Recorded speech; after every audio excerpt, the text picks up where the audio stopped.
Hello student, welcome to again Padhaku and I am your educator Luv Agarwal.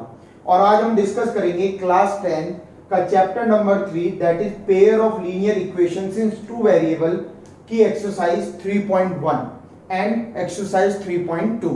तो हम start करते हैं exercise 3.1। First question, Aftab tells his daughter, Aftab ने अपनी डॉटर को बोला 7 years ago I was 7 times as old as you were then। 7 साल पहले मेरी जो एज है वो आपकी उस समय की एज का 7 टाइम्स है। ऑल्सो 3 years from now, आज से 3 साल बाद I shall be 3 times as old as you will be। आपकी 3 साल बाद जो एज होगी उसका 3 टाइम्स मेरी एज होगी। Represent this situation algebraically and graphically. आपको इस सिचुएशन को एल्जेब्रिकली और ग्राफिकली दोनों रिप्रेजेंट करना है। By algebraically we means in terms of variable x and y, और हम कह सकते हैं in the form of equations. और ग्राफिकली मींस आपको उस सिचुएशन को ग्राफ पर ड्रॉ करके दिखाना है। तो हम स्टार्ट करते हैं। देखिए सबसे पहले हम क्या करेंगे, आफ्ताब और उसकी डॉटर की एज को लेट करेंगे।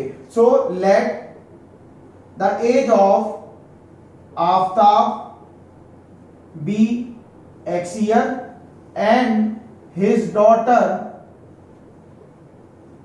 B y year. हमने दोनों की एज एक्स और वाई लेट कर ली। अब देखिए हमें दे रखा है 7 ईयर एगो। 7 ईयर एगो मतलब 7 साल पहले। So 7 years ago Aftab age, अब आफ्ताब की एज क्या होगी x माइनस 7 ईयर, और his daughter age is equal to y minus 7 year. 7 साल पहले हमने उन दोनों की एज बता दी। अब हमें गिवन है कि जो आफ्ताब की एज है वो 7 टाइम्स है उसकी डॉटर की 7 साल पहले। तो हम लिख सकते हैं अकॉर्डिंग टू द क्वेश्चन, देखिए आफ्ताब की एज 7 साल पहले x माइनस 7 है, डॉटर की y माइनस 7 है, और आफ्ताब की एज डॉटर की एज से 7 टाइम्स है। अब हम इस इक्वेशन को सिंप्लीफाई करते हैं। तो x माइनस 7 7y, ये हो जाएगा आपका माइनस का 49। और अगर मैं 7y को इधर लेके जाता हूं, माइनस 7 को इधर लेके जाता हूं, तो माइनस का 42। तो this is your equation number 1। मैं इस इक्वेशन को यहां पर लिख देता हूं, x minus 7y equals to minus 42। Now अब हम बढ़ते हैं सेकेंड इक्वेशन पर। सेकेंड इक्वेशन में क्या कह रहा है कि 3 साल बाद, आफ्टर 3 years फ्रॉम नाउ, तो हम अब दोनों की 3 साल बाद की एज बताते हैं। तो after 3 year Aftab age will be equals to x plus 3, क्योंकि आफ्ताब की प्रेजेंट एज जो है वो x है, तो 3 साल बाद उसमें हम 3 साल जोड़ देंगे। एंड हिज डॉटर्स एज, और अगर हम डॉटर्स एज बताएं तो वो हो जाएगी y प्लस 3, क्योंकि हमने आफ्ताब की x मानी थी, डॉटर की y मानी थी, तो 3 साल बाद दोनों की एज में 3 साल हम जोड़ देंगे। अब according to the question I shall be 3 times as old as you will be, यानी आपको जो क्वेश्चन में गिवन है कि 3 साल बाद आफ्ताब की एज उसकी डॉटर की 3 टाइम्स है। तो अकॉर्डिंग टू द क्वेश्चन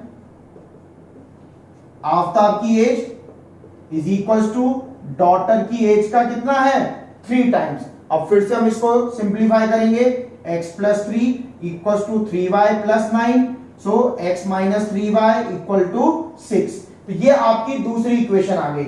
मैं उसको यहां पे लिख देता हूं, x minus 3y equal to 6। Now अब हम आते हैं हमारे एक्चुअल आंसर पे। हमें जो है इस सिचुएशन को एल्जेब्रिकली और ग्राफिकली समझाना था। तो अगर हम एल्जेब्रिकली बोलते हैं, तो मैंने जैसा कि आपको स्टार्टिंग में बताया था, एल्जेब्रिकली का मतलब आपको in the form of equations लिखना है। तो ये हो जाएगी x minus 7y equals to minus 42 और x minus 3y equal to 6। तो ये तो हो गया आपका एल्जेब्रिकली रिप्रेजेंटेशन। नाउ हम आते हैं ग्राफिकली। देखिए ग्राफिकली रिप्रेजेंटेशन का यहां पर मीनिंग ये है कि आपको इन दोनों इक्वेशंस को ग्राफ के ऊपर ड्रॉ करके समझाना है। अब कोई भी इक्वेशन जो कि टू वेरिएबल में होती है, अगर हमें उसको ग्राफ पर ड्रॉ करना है तो हमें एटलीस्ट उसके दो सॉल्यूशन निकालने हैं। ओके, तो हम क्या करेंगे, सबसे पहले इस इक्वेशन के लिए x minus 7y minus equal to minus 42 के दो सॉल्यूशन निकालेंगे। अब देखिए स्टूडेंट, दो सॉल्यूशन बनाने के लिए हम एक टेबल बनाएंगे जिसमें हम x की वेरियस टू वैल्यूज के लिए y की दो वैल्यू निकालेंगे। आपकी हेल्प के लिए मैंने ऑलरेडी ग्राफ बना रखा है और यहां पर जो मैंने पहली इक्वेशन है x minus 7y equal to minus 42, इसके लिए जो मैंने दो सॉल्यूशन लिए वो लिए जब x की वैल्यू 0 है और जब x की वैल्यू 7 है। तो हम यहां पर यही पुट करते हैं, जब x की वैल्यू 0 है, जब x की वैल्यू 7 है। अगर मैं x की वैल्यू यहां 0 पुट करता हूं तो minus 7y equal to minus 42, तो y की वैल्यू आपके पास क्या आएगी 6। और अगर हम x की वैल्यू 7 लेते हैं तो यहां पर 7 उधर जाएगा तो माइनस का 49, और माइनस 49 को माइनस 7 से डिवाइड करेंगे तो आंसर आएगा आपका 7।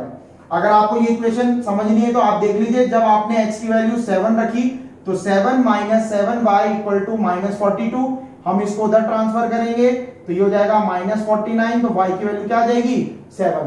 सिमिलरली आप जब x की वैल्यू 0 है उसके लिए y की वैल्यू निकाल सकते हैं। ठीक इसी तरीके से अब हम क्या करेंगे, x minus 3y equal to 6 के लिए भी हम दो सॉल्यूशंस निकालेंगे। फिर से हम टेबल ड्रॉ करेंगे जिसमें हम x की दो वैल्यूज लेंगे और उन दो वैल्यूज के लिए हम y की डिफरेंट दो वैल्यूज निकालेंगे। फिर से अगेन मैंने यहां पर x की दो वैल्यू जो लिए वो लिए जब x 0 है और जब x 6 है। तो आप x की वैल्यू 0 और 6 लेंगे। जब आप x की वैल्यू यहां 0 रखेंगे तो देखिए 0 माइनस 3y इक्वल टू 6 रखने पर y की वैल्यू आएगी माइनस 2।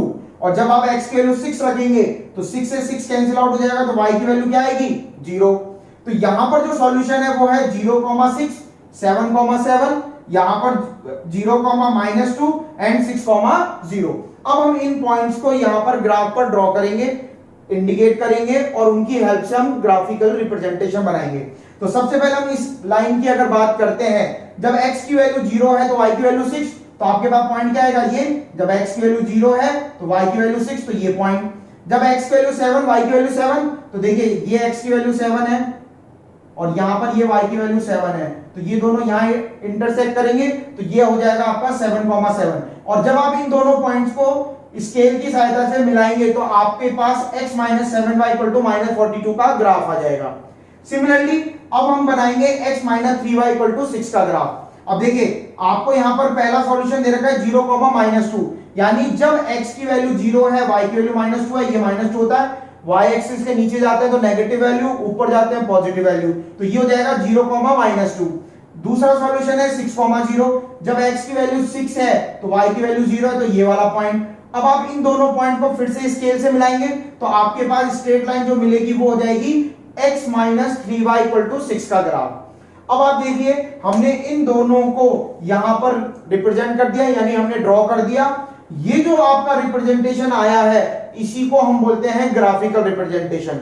और स्टूडेंट एक बात और नोट कीजिएगा कि मैंने यहां पर जो सॉल्यूशन लिए हैं जरूरी नहीं कि आप ही वो सॉल्यूशन लें, यहां पर हमें कोई भी दो सॉल्यूशन चाहिए तो आप x की कोई भी दो वैल्यू ले सकते हैं, लेकिन आप दो वैल्यूज इस तरीके से लीजिएगा कि आप यहां पर ग्राफ इजीली ड्रॉ कर सकें, ना तो ज्यादा बड़ी ना ज्यादा छोटी। तो this is all about question number 1। Now आपकी जो बुक का क्वेश्चन नंबर 2 और क्वेश्चन नंबर 3 है एक्सरसाइज 3.1 का, आप उनको ठीक इसी तरीके से जैसे मैंने आपको क्वेश्चन नंबर 1 समझाया है आप उनको सॉल्व करेंगे, उनको अलजेब्रिकली बताएंगे, उनको आप ग्राफिकली समझाएंगे। नाउ स्टूडेंट हम डिस्कस करते हैं exercise 3.2। First question, form a pair of linear equation in the following problems and find their solution graphically। आपको कुछ वर्ड प्रॉब्लम गिवन है, आपको उनको linear pair of linear equation की फॉर्म में लिखना है और उनको ग्राफिकली सॉल्व करना है। तो हम देखते हैं first part. 10 students of class 10 took part in mathematic quiz. एक क्लास 10 के 10 स्टूडेंट ने मैथमेटिक क्विज में पार्ट लिया। If the number of girls is 4 more than the number of boys. अब देखिए जो ये 10 स्टूडेंट ने पार्ट लिया था इसमें बॉयज भी थे और गर्ल्स भी थी। तो सपोज करिए हम let us suppose number of boys be x and number of girls be y. हमने जो ये 10 स्टूडेंट ने पार्ट किया उसमें से x तो मान लिया नंबर ऑफ बॉयज को और y मान लिया नंबर ऑफ गर्ल्स को। तो अगर हम फर्स्ट इक्वेशन पढ़ते हैं 10 स्टूडेंट्स ऑफ द क्लास, तो इसका मतलब हमें जो क्वेश्चन के अंदर गिवन है अकॉर्डिंग टू द क्वेश्चन,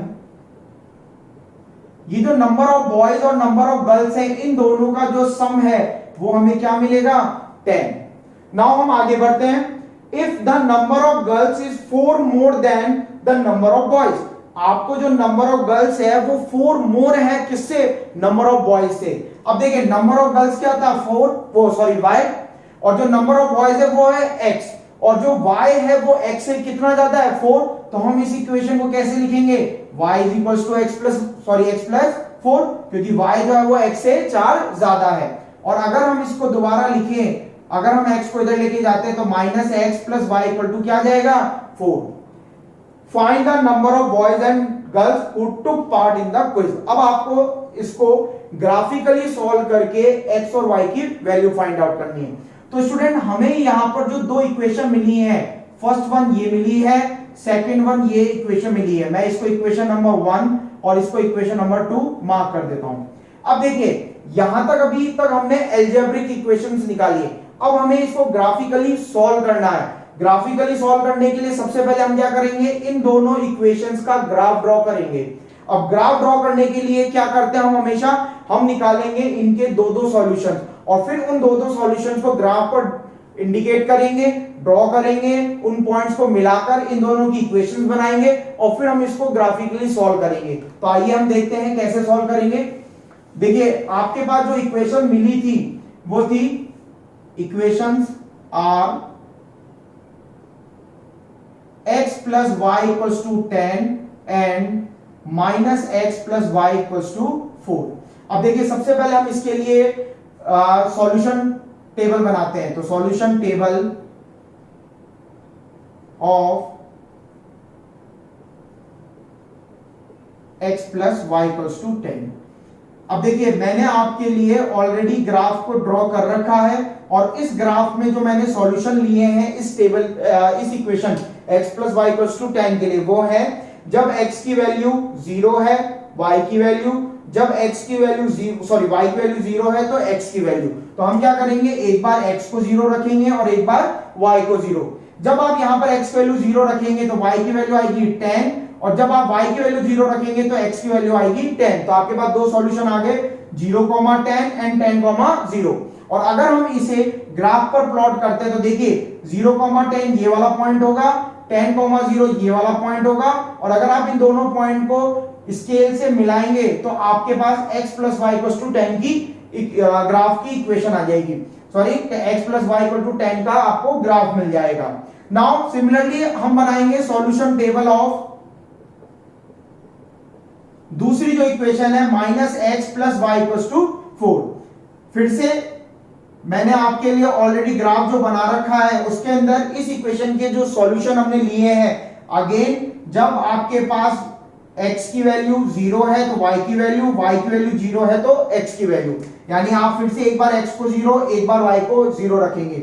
जब x को 0 रखेंगे तो y की वैल्यू आएगी 4, जब y की वैल्यू 0 रखेंगे तो x की वैल्यू आएगी -4। तो हमें यहां पर सॉल्यूशन क्या मिलेंगे 0,4 एंड -4,0। अब हम इन्हें फिर से उसी सेम ग्राफ पर प्लॉट करते हैं।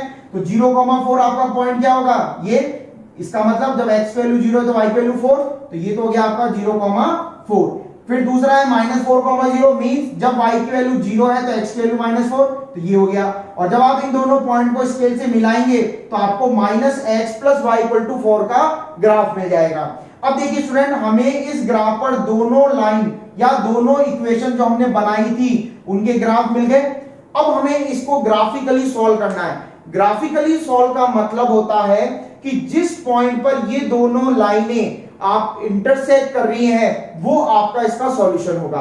तो अब आप देख सकते हैं ये दोनों लाइनें कहां इंटरसेक्ट कर रही हैं। देखिए अगर हम यहां से एक परपेंडिकुलर डालते हैं y x एक्सिस पर और यहां से हम एक परपेंडिकुलर डालते हैं y एक्सिस पर, तो ये वाला जो पॉइंट है ये आपका क्या है 3,0 और ये वाला पॉइंट जो है आपका क्या है 0,7। ठीक है, तो ये दोनों पॉइंट कहां पे, सॉरी ये दोनों लाइनें कहां इंटरसेक्ट कर रही हैं, जब x 0 है y 7 यानी 3,7। तो this is the solution of these two lines. तो हम बोलेंगे therefore from graph we have x equals to 3 and y equal to 7। अब x क्या था हमारा, number of boys, so number of boys is equals to 3 and number of girls is equals to 7। तो ये आपका इसका सॉल्यूशन हो गया। अब जैसे मैंने आपको स्टूडेंट फर्स्ट पार्ट करवाया है, सेम आप फर्स्ट पार्ट की हेल्प से सेकंड वाला पार्ट जो है वो सॉल्व करेंगे, इक्वेशन बनाएंगे, ग्राफ ड्रॉ करेंगे, जहां पर वो इंटरसेक्ट करेगा that will be your solution. Now question number 2, on comparing the ratios a1 upon a2, b1 upon b2 and c1 upon c2, find out whether the line representing the following pairs of linear equations intersect at a point, are parallel or coincident। तो आपको student इस question में दो lines की equations given है और आपको ये जो a1 upon a2, b1 upon b2, c1 upon c2 है, इन रेशियोज को कंपेयर करके बताना है कि वो लाइन एक पॉइंट पर इंटरसेक्ट करेंगी या वो पैरेलल होंगी या वो कोइंसिडेंट। कोइंसिडेंट का मतलब यहां पर है कि वो दोनों सेम लाइन को इंडिकेट करेंगे। तो सबसे पहले स्टूडेंट हम ये सीखते हैं कि हम इन रेशियोज की हेल्प से कैसे पता करेंगे कि वो इंटरसेक्ट या पैरेलल या कोइंसिडेंट है। तो देखिए, सपोज या let the equations of two lines और लीनियर इक्वेशन आप बोल सकते हैं are a1 x plus b1y plus c1 equal to 0 and a2x plus b2y plus c2 equal to 0। तो ये आपको जो दो है लाइंस की इक्वेशन हमने मानी है। स्टूडेंट हमेशा याद रखिएगा ये दोनों इक्वेशन स्टैंडर्ड फॉर्म में है। स्टैंडर्ड फॉर्म का मतलब राइट हैंड साइड 0 है, सारी की सारी वैल्यूज हमने लेफ्ट हैंड साइड में लिखी हुई है। ओके, नाउ अब हम क्या करेंगे, a1 upon a2, b1 upon b2 और c1 upon c2 का रेशियो फाइंड आउट करेंगे। और अगर आप देखते हैं कि अगर a1 upon a2 is not equal to b1 upon b2 आता है, तब तो आप बोलेंगे कि जो लाइंस है वो इंटरसेक्ट करेंगी एट अ पॉइंट। ठीक है, नेक्स्ट अगर मान लीजिए आपका a1 upon a2 is equal to b1 upon b2 आता है but not equal to c1 upon c2 आता है, ये दोनों वैल्यू इक्वल है लेकिन ये इनके इक्वल नहीं है, तो आपकी जो लाइंस होंगी वो पैरेलल होंगी। और तीसरा केस, अगर आपकी ये तीनों वैल्यूज इक्वल हैं, a1 upon a2, b1 upon b2 और c1 upon c2, ये तीनों इक्वल है, तो हम बोलेंगे लाइन जो है वो कोइंसिडेंट है, यानी वो सेम लाइन को रिप्रेजेंट कर रही है। तो आपको क्या करना है, पहले रेशियोज फाइंड आउट करना है, फिर कंपैरिजन करना है केस 1, केस 2, केस 3 के अकॉर्डिंग, फिर आपको बताना है कि ये लाइंस क्या है। तो आइए अब हम देखते हैं इसकी हेल्प से हम इस क्वेश्चन को कैसे सॉल्व करेंगे। तो आपको जो फर्स्ट पार्ट दे रखा है, फर्स्ट पार्ट के अंदर जो आपको इक्वेशंस दे रखी है that are 5x minus 4y plus 8 equal to 0, 7x plus 6y minus 9 equal to 0। अगर हम इनको कंपेयर करते हैं स्टैंडर्ड इक्वेशन जो मैंने अभी आपको लिख के बताई थी, तो हमें मिलेगा a1 is equals to 5, b1 is equals to -4, c1 equal to 8, a2 equal to 7, b2 equal to 6 and c2 equal to -9। अब हम क्या करेंगे, सबसे पहले a1 upon a2 की वैल्यू निकालेंगे। Now a1 upon a2 will be equal to 5/7, b1 upon b2 की value निकालेंगे -4/6 means -2/3 और c1 upon c2 की वैल्यू निकालेंगे 8 upon -9 that is -8/9। अब आप यहां से देख सकते हो a1 upon a2 और b1 upon b2 की वैल्यू जो है वो इक्वल नहीं आ रही है, therefore a1 upon a2 is not equal to b1 upon b2। और अगर ये दोनों इक्वेशन वैल्यूज जो है इक्वल नहीं आ रही है, therefore lines are या lines intersect at a point, जो कि आपको मैंने फर्स्ट पार्ट बताया था, जो मैंने आपको 3 कंडीशन बताई थी उसमें फर्स्ट कंडीशन। सिमिलरली अब आते हैं हम इसका सेकंड पार्ट पर।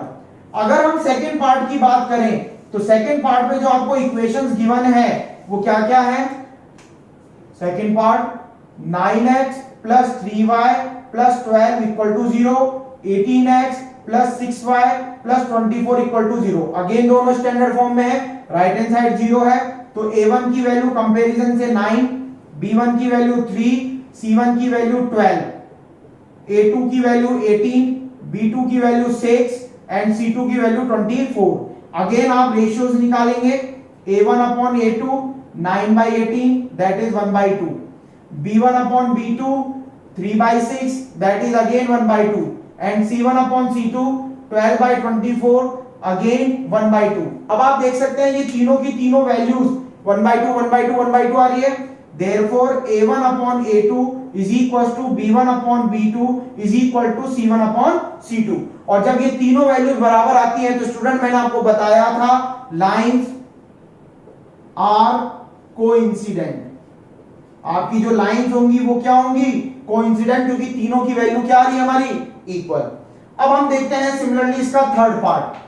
थर्ड पार्ट में स्टूडेंट जो आपको इक्वेशंस गिवन है वो है 6x minus 3y plus 10 equal to 0, 2x minus y plus 9 equal to 0। Again ये स्टैंडर्ड फॉर्म में है, राइट हैंड साइड 0 है।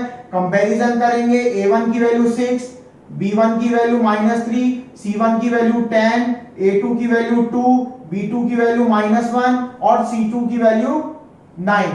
अब आप फिर से क्या करेंगे, तीनों रेशियोज की वैल्यू a1 अपॉन a2। अब देखिए a1 अपॉन a2 क्या आएगा? 6 अपॉन 2 दैट इज 3। फिर आप निकालेंगे b1 upon b2 that is -3 upon -1 यानी अगेन 3। और फिर आप निकालेंगे c1 upon c2 that is 10 upon 9। अब आपने तीनों रेशियोज फाइंड आउट कर लिया। अब आप कंपैरिजन करेंगे, देखिए यहां पर a1 अपॉन a2 और b1 अपॉन b2 दोनों 3 आ रहे हैं, लेकिन c1 अपॉन c2 10/9 है। इसका मतलब a1 अपॉन a2 जो है वो b1 अपॉन b2 के तो इक्वल है, लेकिन c1 अपॉन c2 के इक्वल नहीं है। यानी आपकी सेकंड कंडीशन कि ये दोनों बराबर लेकिन ये बराबर नहीं है। सो लाइंस आर पैरेलल। तो स्टूडेंट हमने कंपैरिजन करके रेशियोज को देखा कि कौन सी लाइंस इंटरसेक्ट कर रही है या पैरेलल है या कोइंसिडेंट है। Now question number third, on comparing the ratios a1 upon a2, b1 upon b2, c1 upon c2, find out whether the following pair of linear equations are consistent or inconsistent। Student सबसे पहले हम ये समझते हैं कि इस question में हमें करना क्या है। आपको हर एक पार्ट में दो linear equations in two variable दे रखी है। आपको जो है a1 upon a2, b1 upon b2, c1 upon c2 की वैल्यूज फाइंड आउट करके आपको उनको कंपेयर करके ये बताना है कि इनमें से कौन सी pair of linear equation consistent है और इनकंसिस्टेंट है। तो फर्स्ट ऑफ ऑल कंसिस्टेंट और इनकंसिस्टेंट का मतलब क्या होता है? Those equation which have solution, जिनका सॉल्यूशन हो सकता है वो कहलाती है कंसिस्टेंट, और जिनका सॉल्यूशन नहीं होता वो कहलाती है इनकंसिस्टेंट। अब सबसे पहले हम ये समझते हैं कि इन रेशियो से हम कैसे पता करेंगे कि वो कंसिस्टेंट है या इनकंसिस्टेंट है। तो सपोज करें हमारे पास फिर से दो इक्वेशन है, linear equation in two variable a1x plus b1y plus c1 equal to 0 and a2x plus b2y plus c2 equal to 0। अब आप क्या करेंगे, सबसे पहले तीन रेशियोज निकालेंगे, a1 upon a2, b1 upon b2 और c1 upon c2, और उनको अगर कंपेयर करने पर आपको मिलता है a1 upon a2 is not equal to b1 upon b2। उस केस में आपकी जो इक्वेशन होती हैं वो इंटरसेक्टिंग होती हैं। अगर वो इंटरसेक्टिंग हुई तो उनका यूनिक सॉल्यूशन होगा, और अगर यूनिक सॉल्यूशन हुआ तो वो कंसिस्टेंट होंगी। ठीक है स्टूडेंट, तो आपको ये चीज समझनी है कि इस केस में जैसा कि हमने प्रीवियस क्वेश्चन में भी देखा था कि ये इंटरसेक्टिंग आ रही थी, और जिस पॉइंट पे इंटरसेक्ट करती है वो सॉल्यूशन होता है। उसको यूनिक इसलिए बोलते हैं क्योंकि वो एक है, और क्योंकि यहां सॉल्यूशन आ रहा है इसलिए कंसिस्टेंट है। नाउ सेकंड कंडीशन, अगर a1 upon a2 is equal to b1 upon b2 है but not equal to c1 upon c2 है, तो उस केस में हमने बताया था जो लाइंस है वो पैरेलल है। अगर लाइंस पैरेलल हुई तो याद रखिएगा वहां पर नो सॉल्यूशन होता है, यानी उसका कोई सॉल्यूशन नहीं होगा, और नो सॉल्यूशन हुआ तो उस केस में हमारी लाइन या सॉल्यूशन हम बोलेंगे इनकंसिस्टेंट हुआ। ठीक है, और थर्ड आता था हमारा a1 upon a2 is equals to b1 upon b2 is equal to c1 upon c2। तब आपकी जो लाइंस होती थी हमने बताया था दे आर कोइंसिडेंट, यानी कि वो सेम लाइन है। कोइंसिडेंट होती है तो याद रखिएगा स्टूडेंट इनफाइनाइट सॉल्यूशन होते हैं। और चूंकि यहाँ सॉल्यूशन आ रहे हैं चाहे वो इनफाइनाइट ही क्यों ना हो तो आपकी वो कहलाएगा कंसिस्टेंट। तो स्टूडेंट कंसिस्टेंट दो केस में होता है, आइदर फर्स्ट कंडीशन और सेकंड कंडीशन, यानी इंटरसेक्टिंग या कोइंसिडेंट या यूनिक सॉल्यूशन और इनफाइनाइट सॉल्यूशन। और इनकंसिस्टेंट एक ही केस में होता है जब लाइन पैरेलल होती है या नो सॉल्यूशन। अब इस लॉजिक के बिहाफ पर हम इन पार्ट्स को सॉल्व करते हैं। तो आइए हम देखते हैं वन बाय वन। तो सबसे पहले हम फर्स्ट पार्ट देखते हैं स्टूडेंट। फर्स्ट पार्ट में जो आपको इक्वेशंस गिवन है, given equations are 3x plus 2y equal to 5। अब आप इसको स्टैंडर्ड फॉर्म में लिखेंगे 3x plus 2y minus 5 equal to 0, यानी right hand side should be 0। And दूसरी इक्वेशन आपको है 2x minus 3y equal to 7, जिसको आप लिखेंगे 2x minus 3y minus 7 equal to 0। अब आप यहां पर कंपैरिजन कर a1 a2 b1 b2 c1 c2 की वैल्यू निकालेंगे। तो a1 equal to 3 b1 equal to 2 c1 equal to minus 5, a2 equal to 2 b2 equal to minus 3 और c2 equal to minus 7। अब आप क्या करेंगे, a1 अपॉन a2 की value निकालेंगे। नाउ a1 अपॉन a2 तो वो होगा 3/2, फिर b1 upon b2 that is 2 upon minus 3, then c1 upon c2 that is minus 5/7। और हम यहां देख सकते हैं a1 अपॉन a2 3/2 आ रहा है, b1 अपॉन b2 2/3 आ रहा है। इसका मतलब a1 upon a2 is not equal to b1 upon b2। और अगर a1 upon a2 is not equal to b1 upon b2 आ रहा है, इसका मतलब फर्स्ट केस हुआ। देयरफॉर सॉल्यूशन इज, या हम बोल सकते हैं linear equations are consistent. Consistent इसलिए है क्योंकि इनका यूनिक सॉल्यूशन आएगा। तो ये था आपका पार्ट 1। सिमिलरली हम देखते हैं पार्ट 2 पर।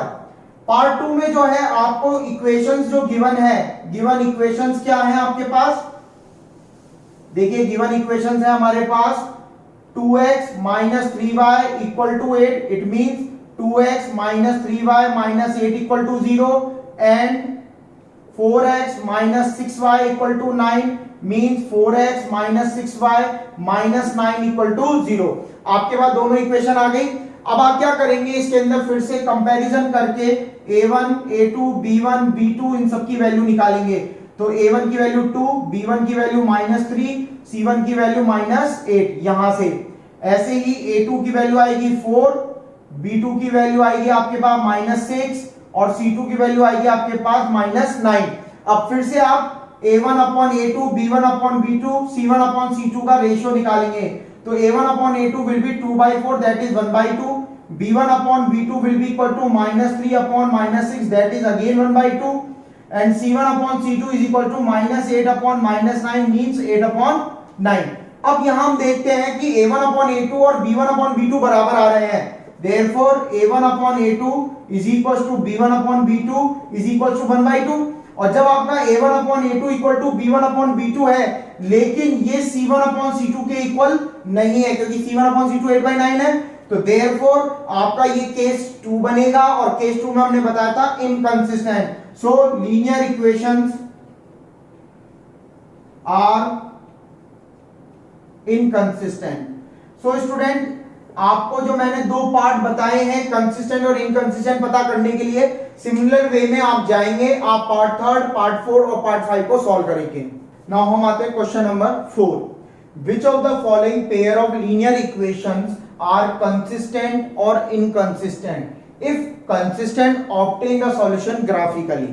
सो स्टूडेंट, इस क्वेश्चन में सबसे पहले तो आपको ये बताना है कि इनमें से कौन सा जो पेयर ऑफ लीनियर इक्वेशन है वो कंसिस्टेंट है या इनकंसिस्टेंट। तो उसके लिए हमने जैसा क्वेश्चन नंबर 3 में आपको बताया था कि आप a1 upon a2 b1 upon b2 c1 upon c2 के रेशियो के वैल्यूज कैलकुलेट करें, उनको आप कंपेयर करें और आपको जैसा मैंने 3 केस बताया था उनके अकॉर्डिंग आप चेक करें कि कंसिस्टेंट है या इनकंसिस्टेंट है। अब कंसिस्टेंट होता है तो उसका सॉल्यूशन होता है आइदर यूनिक और इनफाइनाइट। तो आपको दोनों ही केस में आपको सॉल्यूशन फिर ग्राफिकली सॉल्व करना है या ग्राफिकली बताना है। तो आइए हम देखते हैं पार्ट 1 को। देखिए, सबसे पहले तो हम ये चेक करेंगे कि ये कंसिस्टेंट है या इनकंसिस्टेंट है। तो given equations are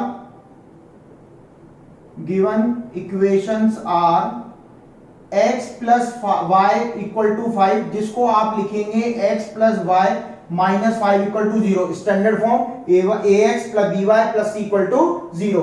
and second equation जो आपको गिवन है वो है 2x plus 2y equal to 10, जिसको आप लिखेंगे 2x plus 2y minus 10 equal to 0। अब हम इसको कंपेयर करेंगे जनरल इक्वेशन या स्टैंडर्ड इक्वेशन से, तो हमें मिलेंगे a1 equal to 1, b1 equal to 1, c1 equal to minus 5। इस इक्वेशन में जो कोफिशिएंट्स होंगे x और y के वो a1 b1, constant term c1। ऐसे ही सेकंड इक्वेशन को अगर हम देखें और कंपेयर करें तो a2, b2 और c2 की वैल्यू आपको रेस्पेक्टिवली 2, 2 और माइनस 10 मिलेगी। अब हमारे पास ये सारी वैल्यूज आ गई। अब हम निकालेंगे रेशियो। तो now a1 upon a2 that will be equals to 1 upon 2, b1 upon b2 that will be again 1 by 2, c1 upon c2 is equals to minus 5 upon minus 10 again 1 by 2। अब हम यहां देख सकते हैं कि तीनों ही रेशियो बराबर आ रहे हैं 1 by 2 के, therefore a1 upon a2 is equals to b1 upon b2 is equals to c1 upon c2। और अगर आपका तीनों रेशियो बराबर आता है then equations are consistent, equations are consistent। And अब देखिए तीनों इक्वल आ रहे हैं, आपका क्या होगा है एंड हैज इनफाइनाइट सॉल्यूशन। अब देखिए ये चीज हम ग्राफ से भी बताते हैं, आपको यहां पर इसलिए बताइए ताकि आपको एक आइडिया लग जाए कि जब हम ग्राफ से सॉल्व करेंगे तो इसके इनफाइनाइट सॉल्यूशन क्यों होंगे। हमने बताया था अगर तीनों का रेशियो बराबर आता है तो कंसिस्टेंट होता है और इनफाइनाइट सॉल्यूशन होता है। नाउ हम आते हैं अब इसका ग्राफिकल सॉल्यूशन पार्ट पर। तो देखिए ग्राफिकल सॉल्यूशन पार्ट करने के लिए आप क्या करेंगे, दोनों इक्वेशंस के ग्राफ बनाएंगे। तो हमारे पास इक्वेशन मैं यहां लिख देता हूं, आपके पास इक्वेशन थी, या हम देखते हैं सॉल्यूशन टेबल ऑफ, पहली इक्वेशन क्या थी हमारी x plus y equal to 5। फिर से आप क्या करेंगे x और y की दो वैल्यूज के लिए, या x की दो वैल्यू के लिए y की दो वैल्यू, तो हम क्या करते हैं एक वैल्यू लेते हैं x की 0 और एक लेते हैं y की वैल्यू 0। जब आप यहां x की वैल्यू 0 पुट करेंगे तो आपको y की वैल्यू मिलेगी 5, और जब आप y की वैल्यू 0 रखेंगे तो x की मिलेगी आपको 5। तो ये तो हो गया आपका फर्स्ट इक्वेशन के लिए सॉल्यूशन टेबल। अब आते हैं हम सॉल्यूशन टेबल ऑफ दूसरी इक्वेशन जो आपको गिवन है that is 2x plus 2y equals to 10। Again हम क्या करेंगे x और y की दो वैल्यूज निकालेंगे। तो देखिए हम क्या करेंगे, एक बार फिर से वही x 0 और एक बार फिर से वही y 0। जब आपने यहाँ x की वैल्यू 0 रखी तो 2 into 0 0, 0 plus 2y equal to 10 है, तो y की वैल्यू आएगी 5। जब y की वैल्यू 0 रखेंगे तो 2 इंटू 2x इक्वल टू 10, यानी x की वैल्यू आएगी आपके पास 5। तो यहां सॉल्यूशन मिलेंगे 0,5, 5,0, 0,5, 5,0। अब आप स्टूडेंट यहां देख सकते हैं ये दोनों सॉल्यूशन सेम है। तो अब हम इनका बनाते हैं ग्राफ। अब देखिए ग्राफ बनाने के लिए हम क्या करेंगे, सबसे पहले हम दोनों एक्सिस बनाएंगे, x एक्सिस और y एक्सिस। तो सपोज करिए ये हमारे पास ग्राफ हो गया, हमने यहां पर x और y ले लिया। अब आपको दे रखा है जब x की वैल्यू जो है 0 है तो y की वैल्यू 5, सपोज करें 1 2 3 4 एंड 5, ये आपका पॉइंट हो गया 0,5। और जब y की वैल्यू 0 x की वैल्यू 5 तो 1 2 3 4 5, ये हो गया आपका 5,0। अगर आप इन दोनों को मिलाएंगे तो ये आपको फर्स्ट इक्वेशन का ग्राफ दे देगा। और फर्स्ट इक्वेशन जो थी आपके पास क्या थी, x plus y equal to 5, तो ये हो जाएगा x plus y equal to 5। ये आपका y, ये y डैश, ये x, ये आपका x डैश, ये 0,0। अब देखिए अगर मैं दूसरी इक्वेशन का ग्राफ बनाता हूं तो ये आपका होगा जब ये 0 ये 5, ये 0 ये 5, यानी यही सेम पॉइंट, तो आप फिर से यही लाइन बनाएंगे। अब आप देख रहे हैं कि ये सेम लाइन बन रही है, तो इसका मतलब यहां पर जो है ये कोइंसिडेंट लाइन है, और कोइंसिडेंट लाइन के अंदर जो सॉल्यूशन होते हैं वो इनफाइनाइट होते हैं, और इस पर आने वाले जितने भी पॉइंट्स है वो सभी इसके सॉल्यूशन होंगे। तो आप इसका सॉल्यूशन क्या लिखेंगे, सॉल्यूशन ऑफ इक्वेशन इज,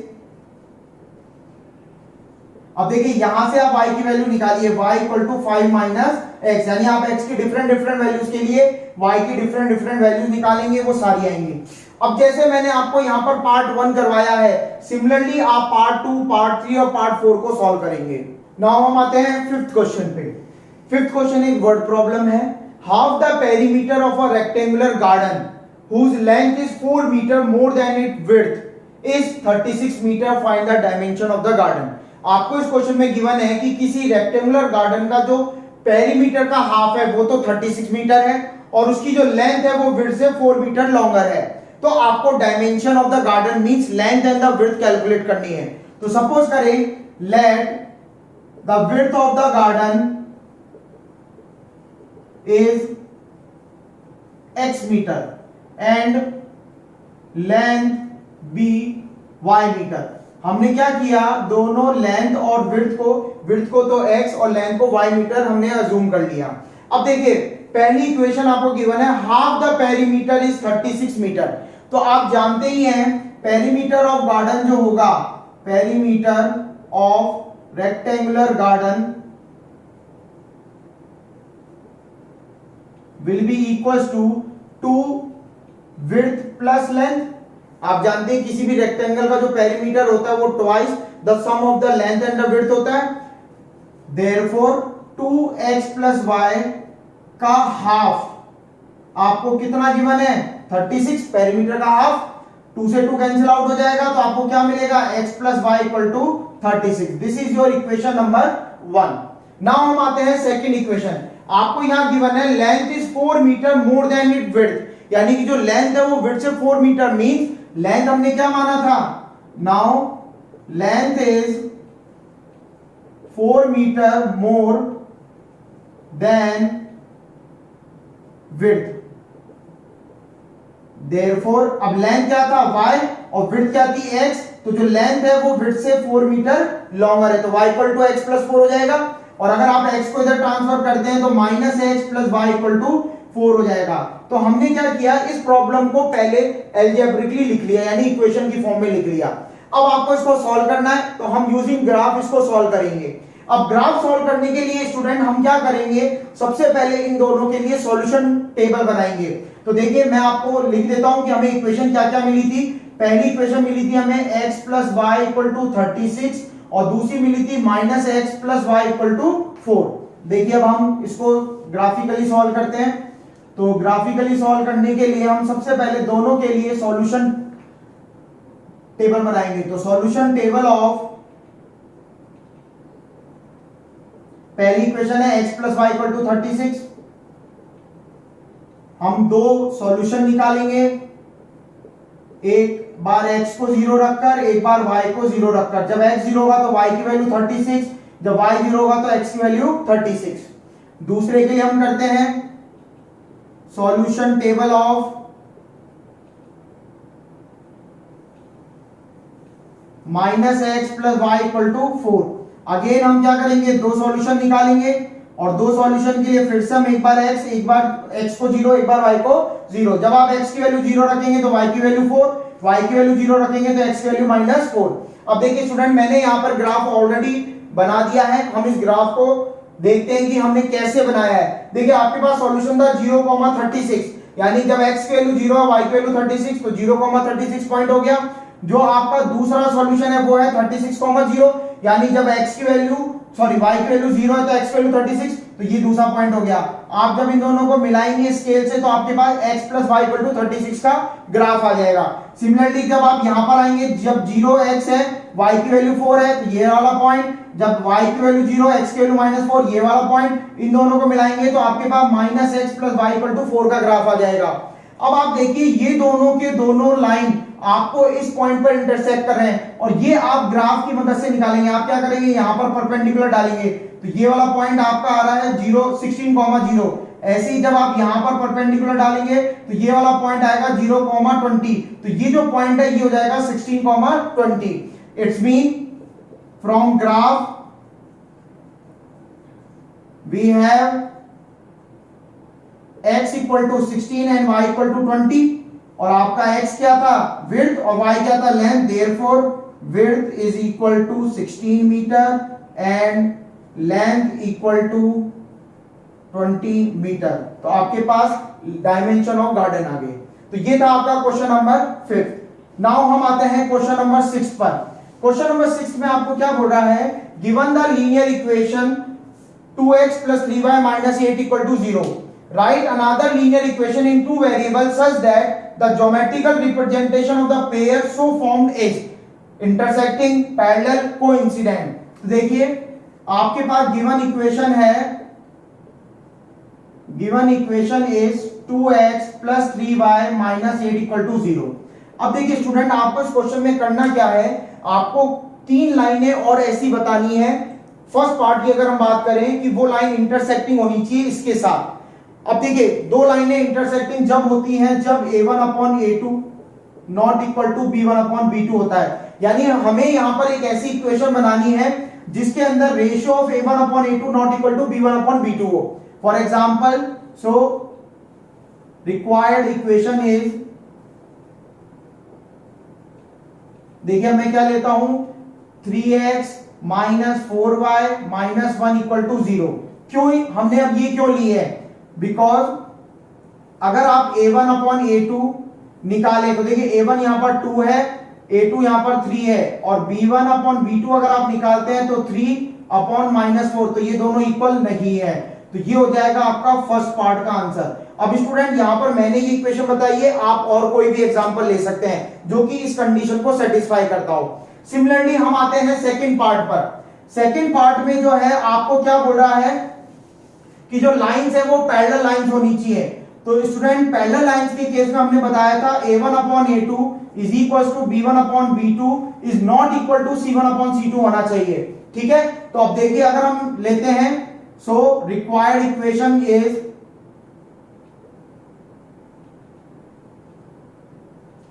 हम ले लेते हैं 4x plus 6y minus 9 equal to 0।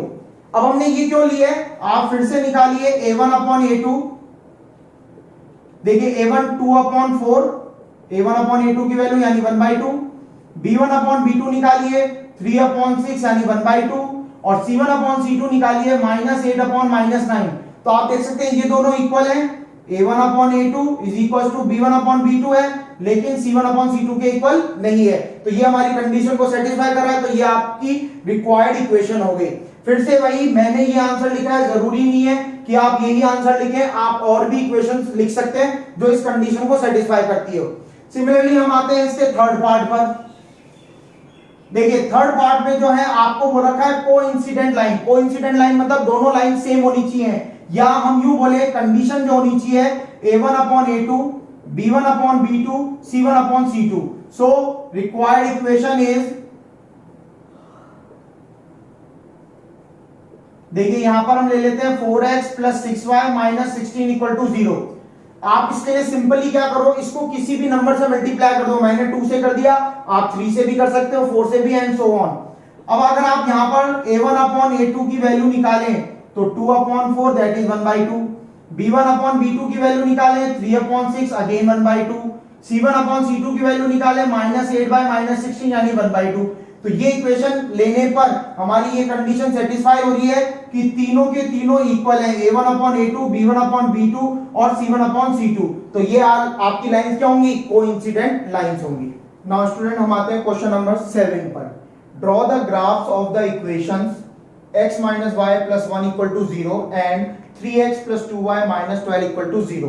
आपको सबसे पहले इन दोनों का ग्राफ बनाना है, and then determine the coordinates of the vertices of the triangle formed by these lines।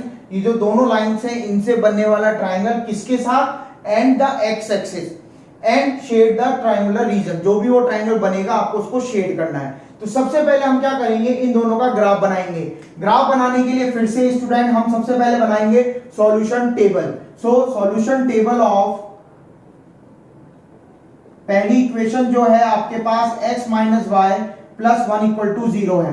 तो आप क्या करेंगे, फिर से x और y की दो वैल्यूज बनाएंगे या दो सॉल्यूशंस बनाएंगे। तो हम एक बार x की वैल्यू 0 लेते हैं। जब आपने x की वैल्यू 0 ली तो y की वैल्यू क्या आएगी आपके पास 1। आप यहां देख सकते हैं जब आपने x की वैल्यू 0 रखी तो यहां से y की वैल्यू क्या आ जाएगी 1, y उधर जाएगा। तो ये आपका था फर्स्ट सॉल्यूशन। तो आपका सॉल्यूशन क्या आएगा स्टूडेंट 0,1। सिमिलरली जब आप y की वैल्यू 0 रखेंगे तो x की वैल्यू आएगी आपके पास -1। तो ये आपका फर्स्ट इक्वेशन की सॉल्यूशन टेबल होगी। अब हम बनाएंगे solution table of second equation. Second equation क्या है, 3x plus 2y minus 12 equal to 0। अब आप फिर से वही दो सॉल्यूशन निकालेंगे। दो सॉल्यूशन के लिए फिर से हम दो वैल्यूज, तो एक बार x की वैल्यू 0, एक बार y की वैल्यू 0। जब आपने x की वैल्यू 0 रखी तो 2y minus 12 equal to 0 means y equal to 6। And जब आपने y की वैल्यू 0 रखी तो यहां से 3x minus 12 equal to 0 means x equal to 4। तो आपके पास दो सॉल्यूशन आ गए।